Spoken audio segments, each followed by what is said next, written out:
Buenas noches, hermanos. Vamos a abrir nuestras Biblias en el libro de Efesios.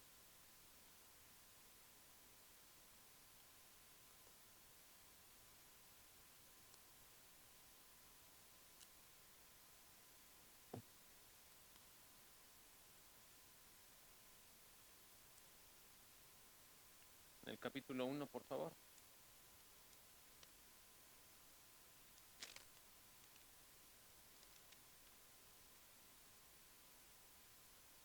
Y vamos a iniciar hoy una serie de estudios respecto al libro de Efesios.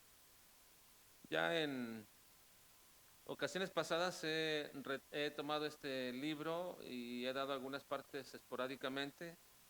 Alguna vez intenté estudiarlo todo, con ustedes también, en algún momento, unos domingos por la tarde, pero no concluimos. Y otras veces lo he dado así intermitentemente. Lo que voy a hacer ahora es que todos los jueves vamos a ver la carta a los Efesios en esta ocasión y vamos a ir avanzando poco a poco sobre el tema general de toda la carta de Efesios, que es la historia y el destino de la iglesia del Dios glorioso. Vamos a observar precisamente en todo el libro de Efesios cuál es la historia, tanto pasada como en su momento cuando Pablo escribió esto y hasta nuestras fechas, la historia pasada, la historia diríamos presente y también lo que sería en el futuro el destino glorioso de la iglesia. Y hoy vamos a ver nada más en esta ocasión, vamos a observar nada más en el capítulo 1, los versículos 1 y 2, bajo un subtema que estoy llamando gracia y paz, regalos de un amor eterno. La gracia y la paz son los regalos de un amor eterno. Vamos a leer, por favor, Efesios 1, versículos 1 y 2, de donde vamos a quedarnos esta noche solamente en esta ocasión como una introducción a toda la carta que estaremos observando posteriormente. ¿Lo tienen ya, hermanos? Muy bien, vamos a leerlo entonces. Dice, Pablo, apóstol de Jesucristo, por la voluntad de Dios, a los santos y fieles en Cristo Jesús que están en Éfeso. Gracia y paz a vosotros, de Dios nuestro Padre y del Señor Jesucristo. Hasta ahí vamos a abarcar en esta noche solamente, como una introducción en el saludo que hace el apóstol Pablo, introductorio a toda esta carta, bajo este tema. La gracia y la paz son regalos de un amor eterno. Ahora, en esta introducción, simplemente lo que vamos a observar es todo el contexto de la carta. Vamos a observar el contexto mismo de la carta para poder introducirnos, pero antes de eso quiero decirles que si nuestro tema general es la historia, el destino o el futuro de la iglesia gloriosa del Dios glorioso, tenemos que entender, hermanos, la relevancia que tiene la iglesia para todos nosotros, para todo creyente, ¿verdad? ¿Qué relevancia tiene la iglesia, hermanos? Es importante que entendamos esto, que en función de los planes de Dios, los planes de Dios no son individuales respecto a cada persona. Es cierto que Dios tiene un plan para cada persona, es cierto que cada uno lo va observando en su propia vida, pero cuando Dios está hablando y nos revela en todo el Nuevo Testamento, Él no está revelando persona por persona o individualmente lo que va a acontecer, está revelando lo que será su iglesia.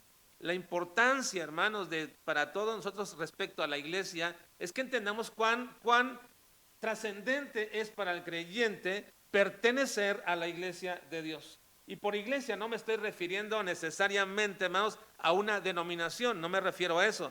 No me digo que pertenezcas a la iglesia bautista, o la iglesia pentecostal, o la iglesia presbiteriana, o cualquier otra iglesia. No me refiero a eso, me refiero a la iglesia como el cuerpo de Cristo. Es decir, precisamente todos aquellos que hemos sido lavados con la sangre, rociados con la sangre de Cristo, que hemos sido redimidos, que hemos sido perdonados y que podemos decir verdadera y certeramente, no por cuestión nuestra, ni por un orgullo nuestro, pero podemos decir que somos salvos. Esa es la distinción entre los que creen que son de una iglesia y los que somos verdaderamente de una iglesia. Yo puedo decir, y cuando pregunto respecto a esto, le pregunto a algunas personas, ¿realmente usted es una persona que puede decir que es salva? Y la gente normalmente contesta, bueno, nadie puede decir eso. Digo, sí, sí podemos decirlo. Y no porque nosotros nos hayamos ganado esa salvación, y no porque nosotros podamos tener algo en nosotros que pueda decir, sí, somos salvos por nuestros méritos, de ninguna manera. Y lo observaremos en toda esta carta. Pero lo que es cierto, hermanos, es que toda persona que estudia la palabra de Dios, toda persona que comprende y va siguiendo el mensaje de la Escritura, puede decir certeramente, soy salvo. Lo puede decir. Así que mi pregunta inicial para todos ustedes sería, usted puede decir con toda confianza, con toda certidumbre, usted puede decir que es una persona salva. Bueno, en esto consiste, hermanos, la relevancia de la iglesia. En el hecho mismo de que Cristo no murió por cada persona en forma individual. Cristo murió por su iglesia. Y lo vamos a observar. Efesios capítulo 5. Cristo murió por su iglesia. Murió por sus ovejas. Es cierto que el efecto de esa salvación se hace de manera individual y cada persona tiene que responder y tener un encuentro real y verdadero con el Señor y un arrepentimiento. Pero finalmente, cuando lo hace, inmediatamente pasa a formar parte de la iglesia por la cual Cristo murió. Así que entonces, hermanos, es muy importante que podamos en esta carta entender la trascendencia que tiene la iglesia del Dios glorioso. Y no se trata sencillamente que digamos, bueno, pertenezco a una iglesia porque voy a la iglesia bautista juarense. No me refiero a eso. Pero incluso les puedo decir lo siguiente, hermanos, que quienes no entienden esta trascendencia, se les hace muy fácil decir, bueno, ya no voy a la iglesia. Hay gente que dice, ya no voy a la iglesia. Y no entienden la trascendencia de la iglesia. Porque piensan que simple y sencillamente es tratar de decir, bueno, ya no voy, ahora me voy a otra, o simplemente no voy y se acabó. No entienden realmente la importancia de lo que es la iglesia. Y con este estudio, hermanos, que vamos a observar durante todas estas semanas acerca de la carta a los Efesios, vamos a ver en esa historia y en ese destino de la iglesia del Dios glorioso, qué tan relevante y tan importante es para nosotros que podamos sentirnos parte y ser parte de esa iglesia. Bueno, habiendo dicho esto de entrada, hermanos, para que entendamos el propósito de esta carta, voy ahora a ir a cuestiones muy sencillas en torno a la carta para que nos vayamos preparando en su estudio, un estudio más profundo y un estudio realmente muy importante de la carta a los Efesios. Primero, y lo primero que hacemos cuando vamos a estudiar una carta es saber quién es el autor de esta carta. Dice versículo 1, Pablo, apóstol de Jesucristo, por la voluntad de Dios, a los santos y fieles en Cristo Jesús que están en Éfeso. No hay duda, y nadie tiene duda, que el autor es ¿quién? Pablo. Pablo, él lo dice, ahora, no lo dice precisamente en este saludo, pero no olvidemos, hermanos, nunca olvidemos que el verdadero autor de esta epístola es el Espíritu Santo. De ahí, hermanos, está el verdadero valor que tiene para nosotros. Esta carta del apóstol Pablo no sería tan importante para nosotros si no fuera una carta inspirada por el Espíritu Santo. Si esta carta no fuera inspirada por el Espíritu Santo, no tendría ningún valor, realmente ningún valor. Podría tener un valor literario, podría tener un valor histórico simple y sencillamente, pero no tendría ningún valor para nosotros si esta carta nada más fuera de Pablo como tal. Pero no es así. Aunque Pablo dice que él la está escribiendo, nosotros tenemos que reconocer y entender, hermanos, que la Biblia, toda la Biblia es completamente inspirada por Dios. Dice el mismo apóstol Pedro en 2 de Pedro capítulo 1, versículo 21, dice lo siguiente. Vean lo que dice Pedro 1, 21. Dice, porque nunca la profecía fue traída por voluntad humana, sino que los santos hombres de Dios hablaron siendo inspirados por el Espíritu Santo. Lo primero que nos revela precisamente Pedro es que toda la profecía, todo lo que ellos hablaban, todo lo que ellos decían, no era sencillamente porque ellos querían decirlos. Cuando ellos hablaban a los creyentes, a la iglesia o en el tiempo pasado al pueblo de Israel, lo hacían inspirados por el Espíritu Santo. Era el Espíritu Santo quien les inspiraba. Ahora, esta parte, hermanos, de la inspiración, ya hemos hablado anteriormente respecto a lo que nos referimos con respecto a inspiración. No es un dictado palabra por palabra de lo que Dios quería que ellos escribieran. No, eso no es inspiración, eso sería un dictado. Y cuando alguien está escribiendo lo que alguien le dicta, no está inspirado. Simplemente está nada más escribiendo lo que se le dice. Y ahí no existe ninguna inspiración.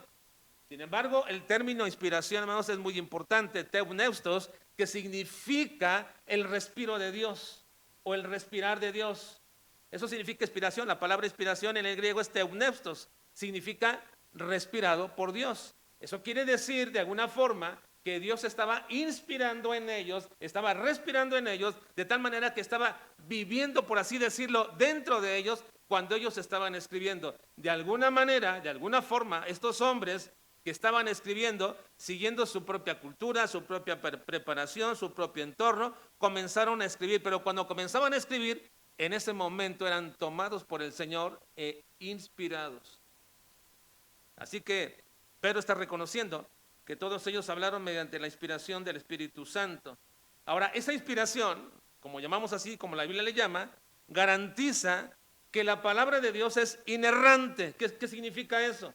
Que cuando Pedro, Pablo, cualquiera de ellos, Juan, cualquiera de ellos que escribieron la palabra, esa palabra que estaban escribiendo era inerrante, es decir, no contenía ningún error. Pero no solamente era inerrante, también era infalible, es decir, no fallaba en absoluto. Ninguna profecía ha fallado. Ninguna de las profecías que se mencionaron tanto en el Antiguo Testamento como en el Nuevo Testamento han fallado. Ninguna promesa ha caducado. Es una palabra infalible. Y esto es importante entenderlo. Cuando Dios inspiró a los santos hombres de Dios,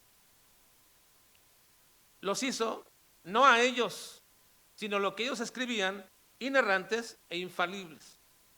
Y eso quiere decir que lo que ellos escribían no estaba ligado de ninguna manera al ser falible, es decir, a la parte ontológica del hombre. La parte ontológica del hombre es que el hombre es un hombre con pecado, un hombre que yerra, un hombre que es falible, pero lo que ellos escribieron no está ligado a esa forma de ser del hombre, al hombre caído. Cualquiera de nosotros que escriba, por mejor que escribamos o por mejores sentimientos que tengamos y hagamos cualquier cosa, nunca podríamos de ninguna manera, por buenos sentimientos que tengamos, decir que lo que escribimos, aquella carta, aquel canto, lo que queramos decir, es infalible y es inerrante. No lo es, porque eso que nosotros escribimos proviene de nosotros y está ligado a nuestro ser ontológico, es decir, somos hombres caídos y por lo tanto todo lo que hacemos puede contener errores y es falible. Pero cuando Pedro, cuando Juan, cuando Pablo, cuando todos ellos escribieron, puesto que eran inspirados por Dios, simplemente ellos eran una extensión en ese momento de la infalibilidad y de la inerrancia de la misma palabra de Dios. Así que esta inspiración garantiza la inerrancia y la infalibilidad del Espíritu Santo que inspiró las Escrituras. Tanto el Antiguo Testamento como el Nuevo Testamento. Y esto es lo que Pablo nos dice en 2 Timoteo 3:16. Vean, por favor, 2 Timoteo 3:16. Dice, toda la Escritura, leámoslo, dice, toda la Escritura es inspirada por Dios y útil para enseñar, para redarguir, para corregir, para instruir en justicia. Y luego el siguiente texto dice, a fin de que el hombre de Dios sea perfecto, enteramente preparado para toda buena obra. Bueno, lo importante quiere decir toda la Escritura. Cuando dice aquí toda la Escritura, no se refiere a todo lo que se escribe, no se refiere a todas las cosas que escribe cualquiera de nosotros. Cuando dice aquí toda la Escritura, el artículo la está definiendo la importancia. No es lo mismo decir toda Escritura a toda la Escritura. Cuando se refiere a la Escritura, se refiere precisamente a este libro, la palabra de Dios. Así que toda la Escritura es inspirada por Dios, toda, desde Génesis hasta Apocalipsis. Y por eso, si toda la Escritura es inspirada por Dios, es inerrante y es infalible. Y por lo tanto sus efectos son estos. Son útiles para enseñar, para redarguir, para corregir y para instruir en justicia. ¿Con qué propósito? A fin de que el hombre de Dios sea perfecto, enteramente preparado para toda buena obra. Así que entonces, hermanos, cuando decimos que esta carta, el autor es Pablo a los Efesios, en realidad la carta, podemos decir que es en realidad que la carta que Pablo escribió a los Efesios es inspirada por el Espíritu Santo. ¿El verdadero autor quién es entonces? Hermanos, el Espíritu Santo. El verdadero autor es el Espíritu Santo. Son cosas muy básicas, pero nunca lo debemos de olvidar, hermanos. Jamás debemos olvidar respecto de eso, que todo lo que Pablo escribió y lo que Pedro escribió eran palabras inspiradas por el Espíritu Santo. Bueno, ya vimos el autor, así que ¿qué es lo siguiente? Lo digo que sepamos. Cuando una carta se escribe, debemos conocer el autor, y ahora que debemos de conocer, ¿el qué? Bueno, algunos ponen fecha, ¿verdad? Aquí es difícil poder determinar las fechas en los libros del Nuevo Testamento, ¿verdad? Porque no tenemos una evidencia interna para poner la fecha. Podemos decir que esta carta fue escrita entre años 60 y 70 aproximadamente, pero en realidad no tenemos una fecha, pero porque no se escribe. Pero en una carta lo siguiente es ¿a quién se dirige? ¿A quién se dirige esta carta? Y el mismo texto no dice, no hay ninguna duda, dice, Pablo, apóstol de Jesucristo, por la voluntad de Dios, a los santos y fieles en Cristo Jesús que están en Éfeso. ¿A quién se le dirige, hermanos? ¿A quién? Sí, no a los efesios, no es a los efesios, es a la iglesia de Éfeso. Esto es importante entenderlo, hermanos. Es a la iglesia de Éfeso. No es a los efesios en general, es a la iglesia. Y le llama santos y fieles en Cristo Jesús. En Cristo Jesús. Esta es la iglesia de Éfeso.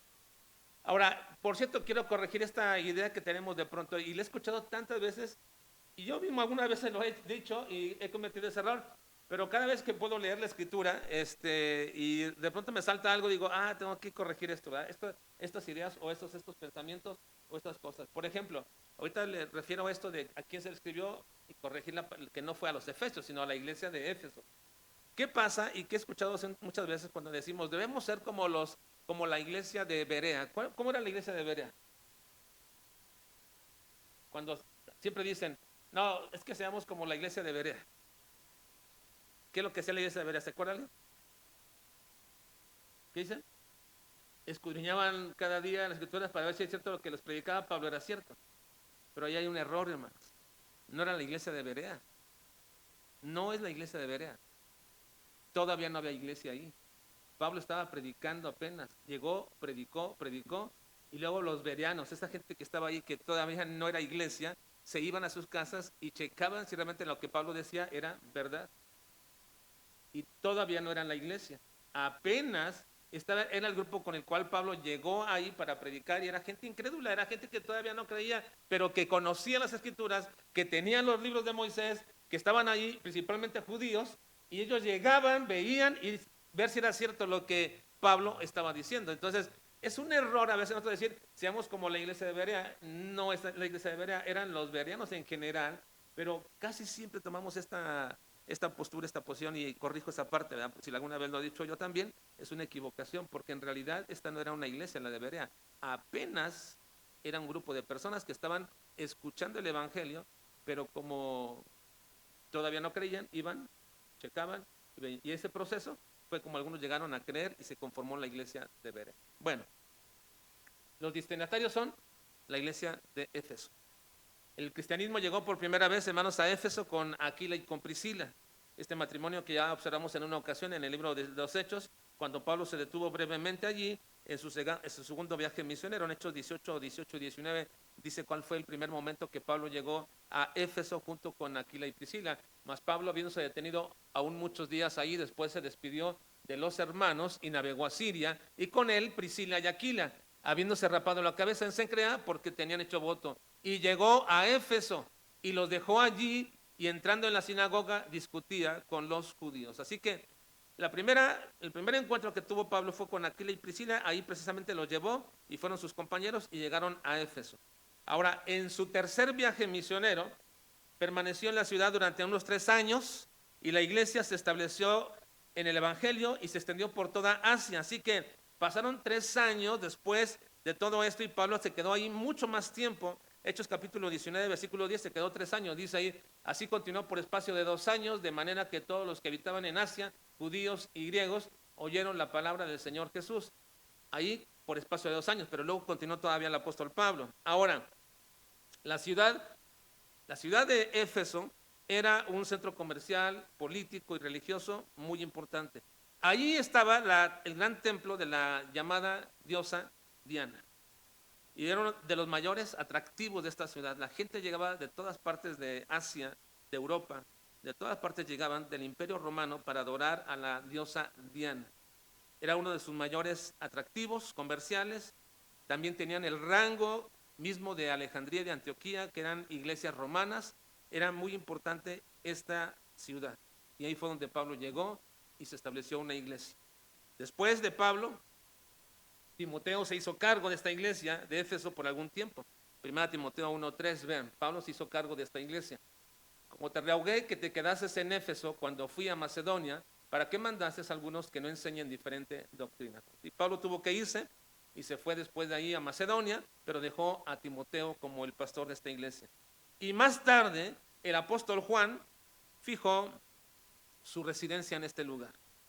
Ahora, esto no viene en la Biblia, pero la tradición lo dice, ¿verdad? Y pues creemos que en cierta manera tiene una razón de establecerse. La tradición, en cierta manera, podemos llamarle histórica. Así que esta iglesia tuvo 3 pastores, por lo menos hasta el año 100, importante en el primer siglo, que eran pastores que la llevaron por este camino, Pablo, Timoteo y el apóstol Juan. Bueno, después que ya vimos los destinatarios. Ahora, ¿qué queremos saber? Hermanos, el autor, los destinatarios, ¿y ustedes qué quieren saber de una carta? El contenido. ¿Quieren saber el contenido? Pues, ¿qué dice esta carta? ¿Qué se refiere? ¿Quién la escribe? ¿A quién se le escribe? Y ahora, ¿qué dice esta carta? Bueno, esta carta es muy especial y 2 cosas marcan el contenido y el carácter de esta carta, y es necesario que la podamos conocer para poder adentrarnos en una forma más detallada posteriormente en su estudio. Primero, hay que reconocer que esta carta fue escrita desde la prisión. Pablo escribió desde una prisión a los efesios. Ahora, no solamente a ellos, también a los filipenses, colosenses y Filemón. Así que mantengan esto en su mente. Hubo 4 cartas que el apóstol Pablo escribió desde una prisión. Efesios, Filipenses, Colosenses y Filemón. Y son llamadas precisamente con frecuencia cartas de la cautividad. Es decir, así son llamadas o conocidas, cartas desde una prisión. Efesios, Filipenses, Colosenses y Filemón. Y todas ellas fueron escritas durante el encarcelamiento que Pablo estuvo en Roma. Miren, vamos a ver rápido estas cartas, nada más cómo Pablo identifica que él las escribió de una prisión. Efesios 3:1 dice, léanlo por favor, hermanos.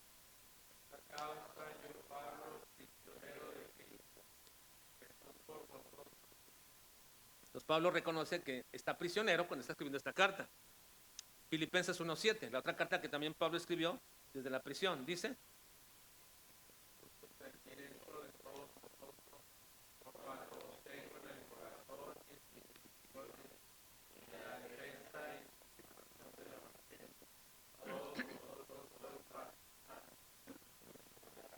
Pablo también reconoce que cuando escribe a los filipenses está en prisiones. Colosenses 4:10, la otra iglesia que le escribe en prisión, Colosenses 4:10, dice, mi compañero de prisiones os saluda, y Marcos, el sobrino de Bernabé, acerca del cual habéis recibido mandamientos, si fuera vosotros, recibidle también. Y Filemón, la otra carta es una carta personal, Filemón 1:9 también reconoce que está en prisión, dice Filemón 1:9.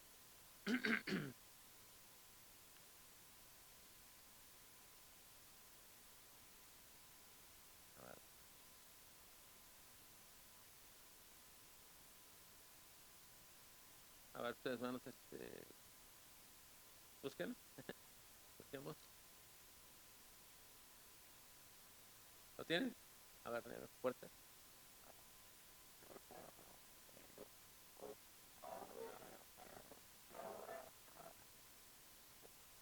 Bueno, Pablo está reconociendo estas cuatro cartas que las escribió desde la prisión. La mayoría piensa, hermanos, que estas cartas fueron escritas durante el segundo periodo que estuvo preso Pablo en Roma. Algunos dicen, bueno, Pablo estuvo preso, y ustedes se acuerdan que cuando terminamos el libro de los Hechos, dejamos a Pablo en una casa alquilada, pero estaba todavía preso. Le daban todas las libertades, pero todavía estaba preso. Y durante ese tiempo, algunos piensan que escribió esta carta, aunque mismo Pablo preveía que iba a ser liberado. De hecho, él estaba diciéndole a Filemón que orara por él porque iba a ser liberado. Y después es muy probable que sí fue liberado el apóstol Pablo, pero posteriormente fue otra vez apresado y en esa segunda encarcelamiento fue donde murió el apóstol Pablo. Así que esto lo podemos quizás deducir de las cartas que escribió a Timoteo, a Tito, donde él expresa, ¿verdad?, cómo es que va a ser otra vez apresado una vez más o que está siendo llevado a juicio una vez más. Bueno, primero, saber que esta carta es una carta escrita en prisiones. Y eso tiene que ver mucho, hermanos, tiene que decirnos mucho respecto a qué está escribiendo. La mayoría de nosotros cuando escribimos cartas, o cuando escribíamos, ya no se escriben cartas, ahora ya casi nadie escribe cartas, creo que nadie escribe cartas, a menos que sea una carta de recomendación o una carta de cualquier otra cosa, pero una carta en sí misma donde quiere expresarle a alguien, casi nadie lo escribe. Pero cuando lo hacíamos anteriormente, lo que alguien leía podía deducir fácilmente en qué estado se encontraba la persona, de ánimo, incluso hasta físico. Uno podría deducir eso. En este caso, hay que entender, hermanos, que el apóstol Pablo está escribiendo desde una prisión, una de las cartas más gloriosas de todo el Nuevo Testamento. Y hay que mantener eso en perspectiva. Es una carta desde la prisión. Ahora, la segunda característica de esta carta es que es una carta circular. ¿A qué nos referimos con esto? Es decir, que es una carta que, aunque está escrita con el nombre de una iglesia, es una carta que debe ser compartida con otras iglesias. Varias cosas indican que Efesios era una carta circular. Era un tratado doctrinal en forma de carta a las iglesias de Asia Menor. No hay ninguna controversia en esta carta y no trata acerca de un problema en específico de la iglesia local de Éfeso, no. La ausencia aquí de nombres personales en esta epístola es uno de los argumentos más fuertes en favor de la idea de que el carácter de esta carta es circular, es decir, se debe de leer a todas las iglesias, puesto que Pablo había trabajado en Éfeso durante unos 3 años y normalmente menciona a muchos amigos en las iglesias a donde él escribía, y aquí no lo menciona. Así que la carta fue enviada primeramente a Éfeso por medio de Tíquico. Miren, Efesios 6, 21 y 22 dice que el que llevó esta carta se llamaba Tíquico. Efesios 6, 21 y 22.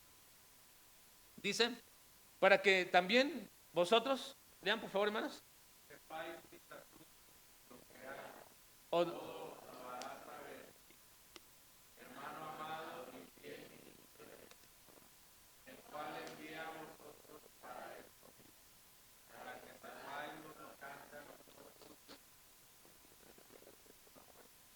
Bueno, entonces el que llevó la carta era Tíquico. Al parecer este Tíquico era un mensajero de Pablo para las iglesias. Él también llevó la carta a los colosenses y a estas cartas también dice que cuando lean esta carta a los colosenses, que también se la lean a las demás iglesias. Colosenses 4:16 dice, cuando esta carta haya sido leída entre vosotros, haced que también se lea en la iglesia de los laodicenses y que la de la Laodicea la leáis también vosotros. Así que ese es el carácter de esta carta. Es una carta circular. Se debe leer a todas las iglesias, porque el contenido es sumamente relevante, es sumamente importante. No es lo mismo leer la carta a los Corintios, que es una carta dura para reprender pecados dentro de la iglesia, y que vaya y la lean a otras iglesias. Aunque el contenido se puede usar, no es lo mismo, no es una carta circular, porque esa carta fue dirigida específicamente con personas, pecados y circunstancias directas dentro de la iglesia. Pero esta carta no, esta carta es una carta circular. Así que el contenido es sumamente relevante y no hay ninguna duda la gran cantidad de temas que veremos en esta carta. Debido a que su carácter es doctrinal, es evidentemente que un tema surge. ¿Cuál es el eterno propósito de Dios para establecer y completar lo que se llama el cuerpo de Cristo, la iglesia de Cristo? ¿Cuál es ese eterno propósito de Dios? Ese es el tema general, el eterno propósito de Dios. Y cuando desarrollamos este tema, Pablo entonces va a hablar en este tema de la predestinación, en Efesios 1, 3 al 14. Va a hablar de la condición de la cabeza, que es Cristo respecto del cuerpo en la iglesia, Efesios 1, 22 al 23. Va a hablar el apóstol Pablo también de la iglesia como edificio y templo de Dios, Efesios 2, 21 al 22. Va a hablar del misterio de Cristo, Efesios 3, 1 al 21, de los dones espirituales, Efesios 4, 7 al 16, y de la iglesia como esposa de Cristo, Efesios capítulo 5, y luego va a hablarnos de nuestra lucha espiritual que tenemos todos los creyentes y la iglesia en Efesios capítulo 6. Así que Pablo va a desarrollar una serie de temas de suma importancia que todos los creyentes de todos los tiempos debemos reconocer y entender. ¿Por qué? Porque somos parte de la iglesia gloriosa de Cristo. Eso es importante entenderlo, ¿no? Este mensaje es relevante para ustedes y para mí, no solamente para los de Éfeso, ni para las iglesias del primer siglo, sino para todas las iglesias de todos los tiempos y hasta hoy día. Y es relevante porque nos va a explicar precisamente en la importancia de esta carta el hecho reconocido por todos de que necesitamos precisamente entender cuál fue nuestro pasado, cuál es nuestro presente y cuál es nuestro futuro. Porque si tú comprendes que perteneces a una iglesia, entonces debería interesarte esto. Te debería interesar el pasado, el presente y tu destino como iglesia. Ahora, por último, ya para culminar casi en esta parte introductoria, es un hecho muy reconocido, hermanos, por todos los teólogos, que la carta a los Efesios ocupa uno de los lugares más elevados en la literatura devocional y teológica de la iglesia cristiana. Y se le ha llamado, con justa razón, así le llaman algunos teólogos, la reina de las epístolas, es decir, la epístola más gloriosa de todas las que escribió el apóstol Pablo. Para muchos es sin duda la cima más alta del pensamiento de todo el Nuevo Testamento. Cuando John Knox, un reformador, el más grande reformador escocés, estaba llegando al final de su vida, él dijo que le leyeran, y así lo hicieron, que le leyeran todos los días, la carta a los Efesios, y también escuchaba y le leían continuamente los sermones de la carta a los Efesios que había escrito Juan Calvino. Así que dice otro teólogo que en la composición humana más divina y abarca en primer lugar aquellas doctrinas que son características del cristianismo y seguidamente aquellos preceptos que son comunes a la religión natural, es la carta a los Efesios. Efesios ocupa el lugar más especial de la correspondencia paulina y sin embargo nos plantea algunos problemas que son insosolayables e inevitables, que no son invención de la mente supersticiosa ni tampoco de los investigadores del Nuevo Testamento, sino que se presenta a todos los lectores. Sin embargo, cuando se resuelven estas problemáticas, Efesios nos parece cada vez más maravilloso y brilla siempre con una luz cada vez más radiante. He conocido y he sabido, hermanos, de muchos pastores y predicadores que se brincan Efesios capítulo 1. ¿Cuál es la razón? ¿Cuál es la razón por lo que lo hacen? Porque piensan que no pueden comprender y entender capítulo 1 respecto a la predestinación del Señor. Pero cuando uno lo logra entender, esta carta la deseamos conocer cada vez más y leer y leer. De hecho, no sé si les pasa a ustedes, pero cada vez que yo llego a Efesios, me brilla cada vez más Efesios. Efesios 1 es como un aliento para todos nosotros. Cuando usted llega a Efesios capítulo 1, como que retoma uno cada vez más gracia, esfuerzo, bendición en la propia vida. Lea Efesios capítulo 1 y su perspectiva de las cosas circunstanciales que usted está pasando va a cambiar. Efesios capítulo 1 es un aliento para nuestras vidas. Así que culminemos esta introducción, hermano. ¿Ya vimos? Pablo, apóstol de Jesucristo, por la voluntad de Dios, a los santos y fieles que están en Cristo Jesús, que están en Él.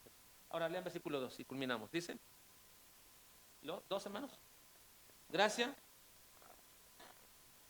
de Dios nuestro Padre, gracia y paz a vosotros de Dios nuestro Padre y del Señor Jesucristo. Este saludo de Pablo, gracia y paz, hermanos, es un saludo muy distintivo del apóstol Pablo. Todos tenemos una forma de saludar, muy peculiar. Pero Pablo, la forma de saludar es gracia y paz. Y ustedes pueden ver muchas cartas, a los romanos, a los corintios, a los gálatas. Así comienza Pablo sus cartas, gracia y paz. Y nos recuerda esta frase, esta palabra, lo que era nuestra antigua condición y la nueva. Qué mejor saludo, hermanos, que recordemos que somos objeto ahora de parte de Dios, lo que antes no teníamos. Estábamos antes bajo la ira de Dios. No olvidemos esto, hermanos. Estábamos bajo la ira de Dios, pero por un acto de pura soberanía, a Dios le plació otorgarnos su gracia. ¿Y por qué lo hizo, hermanos? ¿Por qué a Dios le plació otorgarnos su gracia? Bueno, si tratamos de encontrar nosotros la respuesta en nosotros, nunca vamos a hallar nada que debido a nosotros Dios nos haya dado gracia. Nada, nada bueno, en absoluto. Pero si tú quieres encontrar la respuesta en Dios, solamente podemos decir que Dios actuó de acuerdo a su agrado, a su deseo y a su satisfacción. Lo que le satisface a Él, lo que es su deseo y lo que es su agrado, Él es lo que Dios hace. Y lo único que satisface a Dios es lo que Dios hace. Por eso lo hace. Él no se siente satisfecho con ningún ser humano. Así que nosotros no podemos visualizar la gracia de Dios en nosotros, pero sí podemos visualizar con ejemplos de la Escritura y acercarnos un poquito, hermanos, para poder comprender lo que es la gracia de Dios. Cristo dijo que si un hombre puede evaluar como bueno lo que hace, ¿cuánto más podría o debería evaluar lo que Dios hace? Si un hombre puede decir, esto es bueno lo que hizo esta persona, ¿cuánto más debería entonces evaluar lo que Dios hace? Dice Mateo 7:11, a este respecto dijo Cristo en Mateo 7:11, pues si vosotros, siendo malos, sabéis dar buenas dádivas a vuestros hijos, ¿cuánto más vuestro Padre que está en los cielos dará buenas cosas a los que se lo piden? Así que, hermanos, si nosotros podemos evaluar y decir, bueno, mi padre fue un buen padre porque me ayudó en esto, y creo que la mayoría puede decir algo bueno de sus padres, ¿no? Hermanos, ¿podemos decir algo bueno de nuestros padres? Sí. También podemos decir cosas malas, ¿o no? Pero no las decimos. Por respeto no las decimos, pero no quiere decir que no las tengamos, que no las tengan, o no las tienen. Esto no es cerrarnos, hermanos, no nos cerremos. ¿Podemos decir cosas malas de nuestros padres? Sí, podemos decirlo. Pero nos enfocamos en las cosas buenas, ¿o no? Bueno, y usted puede decir cosas buenas de su padre. ¿Cuánto más puede decir de Dios? Hermanos, ¿cuánto más podemos decir de Dios? Si ustedes siendo malos pueden calificar como bueno lo que sus padres hacen, ¿cuánto más deberíamos calificar como algo extraordinario lo que Dios hace? David, cuando tomó el reino, buscó a alguien que se quedara de la familia de Saúl, que lo estaba persiguiendo. Saúl lo quería matar, y en todo ese tiempo que Saúl lo quería matar, David se escapó, hasta que de pronto muere Saúl, y luego en una guerra muere toda la familia, y por ahí anduvo David buscando, hay alguien que se quedó de la familia de Saúl, y entonces cuando por fin dijeron, hay alguien que se quedó, es un hijo de uno de los hijos de David que se llamaba Jonatán, se quedó un hijo de él, un nieto de Saúl llamado Mefiboset, y David dijo, tráiganlo, y todos pensarían que se iba a vengar. No es así. ¿Qué es lo que hizo David? Le mostró misericordia, no lo mató, pero no solamente eso, no solamente no lo mató con misericordia, le mostró, sino que le mostró gracia. ¿Qué significa gracia? Darte lo que no mereces. Esa es gracia. Misericordia es no darte lo que mereces. ¿Qué merecían? La muerte, porque toda la familia era una familia sanguinaria, pero no le dio eso. Le dio misericordia al no matarlo, pero también le dio gracia. Y aquí lo que ustedes observen lo que Dios hace con nosotros. Miren, 2 Samuel 9, 6 y 7 dice respecto a esto, y vino Mefiboset, hijo de Jonatán, hijo de Saúl, a David, y se postró sobre su rostro e hizo reverencia, y dijo David, Mefiboset, y él respondió, he aquí tu siervo, y le dijo David, no tengas temor, porque yo a la verdad haré contigo misericordia por amor de Jonatán tu padre, y te devolveré todas las tierras de Saúl tu padre, y tú comerás siempre a mi mesa. Le mostró misericordia al no matarlo, pero también le mostró gracia al darle más de lo que merecía. Podemos nosotros visualizar los ejemplos de gracia en la Escritura, cómo los hombres manifestaron cierta gracia que no se llega a la gracia de Dios. Por ejemplo, José con sus hermanos que lo querían matar y lo vendieron, pero cuando por fin José llega a ser alto y sus hermanos vienen a comprar comida, José se revela a ellos y ellos tenían temor diciendo, nos va a matar ahora sí, por todo lo que le hicimos. ¿Y qué hizo José? Mostró misericordia, los perdonó, pero luego gracia. Les buscó un lugar donde pastaran y tuvieran las mejores tierras de Egipto. Eso es importante. Recuerden ustedes a Esther, hermanos. Esther no quería venir al rey, ella ni siquiera pensaba que por ser reina y esposa podría merecer la gracia del rey para perdonarla, porque era la ley de ellos, de Media de Persia. Así que, hermano, yo pregunto, ¿qué de nosotros teníamos o qué éramos para recibir la gracia de Dios, de la cual el apóstol Pablo habla y dice, gracia y paz a vosotros. ¿Cómo se mostró la gracia de Dios, hermano? Primero, misericordia, no dándonos el pago de nuestros pecados, pero luego en la gracia, dándonos lo que no merecemos, que es la vida eterna. ¿Se acuerdan que les pregunté? ¿Usted puede decir con toda certeza que es una persona salva? ¿Puede decirlo? Sí. ¿Por qué lo puede decir? Porque usted es receptor de la gracia de Dios. No porque usted hizo algo, sino porque es receptor de la gracia de Dios. Y por último, el apóstol Pablo dice que no solamente recibimos eso, sino también paz. ¿Por qué paz? Porque estábamos separados de Dios. Nuestros pecados causan la separación entre Dios y nosotros. Es el efecto del pecado. Adán se escondió cuando pecó y Dios lo sacó del huerto del Edén. Y Dios le dice al pueblo de Israel que el pecado es lo que hace, nos separa de Dios. Por ser pecadores, somos separados de Dios. Isaías 59, 1 y 2 dice, respecto a este asunto, dice, he aquí que no se ha cortado la mano de Jehová para salvar, ni se ha grabado su oído para oír. Pero vuestras iniquidades han hecho división entre vosotros y vuestro Dios. Y vuestros pecados han hecho ocultar de vosotros su rostro para no oír. Y así es, hermanos, siendo nosotros deudores a Dios, siendo enemigos de Dios, siendo separados de Dios, Dios nos reconcilió con Él e hizo la paz. Cristo hizo la paz entre nosotros y Dios. En 2 Corintios 5, 18, 19 dice, y todo esto proviene de Dios, quien nos reconcilió consigo mismo por Cristo y nos dio el ministerio de la reconciliación.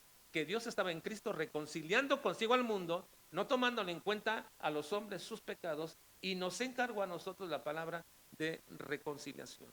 Pero, ¿cómo sucedió esto, hermanos? ¿Cómo es que somos reconciliados por el Señor mediante Cristo, hermanos? ¿Cómo sucedió esto? Bueno, mediante la muerte. Para que hubiera reconciliación del hombre con Dios, era necesaria la muerte. Dice Hebreos 9:15. Vean. Así que por esto es el mediador de un nuevo pacto para que interviniendo muerte para la remisión de las transgresiones que había bajo el primer pacto, los llamados reciban la promesa de la herencia eterna. Era necesaria la muerte para reconciliarnos. Así que todo eso es la obra de Dios a través de Jesucristo. Cristo es nuestra reconciliación. Él murió por nosotros. Él tomó nuestro lugar y nos reconcilió con el Padre. Colosenses 1:20 dice, y por medio de Él, hablando de Cristo, reconciliar consigo todas las cosas, así las que están en la tierra como las que están en los cielos, haciendo la paz mediante la sangre de su cruz. ¿Por qué tenemos paz, hermanos? Por la sangre de Cristo en la cruz. Recibimos paz, porque antes éramos enemigos de Dios. Así que, hermanos, Cristo es la persona más necesaria en la vida de toda persona. Cristo es la persona más necesaria en la vida de toda persona. Si Cristo no es la persona más importante para ti, tú no eres receptor de la gracia de Dios ni de la paz de Dios. Tú no puedes decir, soy una persona salva. No lo puedes decir, porque Cristo no es la persona más importante para ti. Pero si Cristo es la persona más importante para ti, y a Él vienes y pides perdón y te reconcilias con el Señor a través de Cristo, entonces tienes gracia y tienes paz. Paz con el Señor. Todo lo recibimos por Cristo. Ese es el pensamiento, hermanos, que se va a desarrollar durante todos los demás versículos de esta carta. Cristo es la persona más importante para toda persona. Por Él recibimos gracia y recibimos paz. Vamos a orar.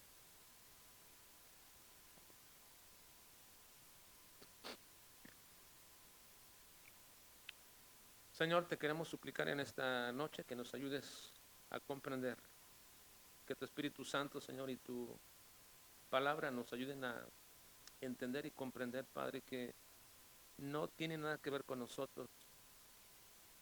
La gracia y la paz que recibimos tiene que ver contigo, que a ti te ha placido dárnosla.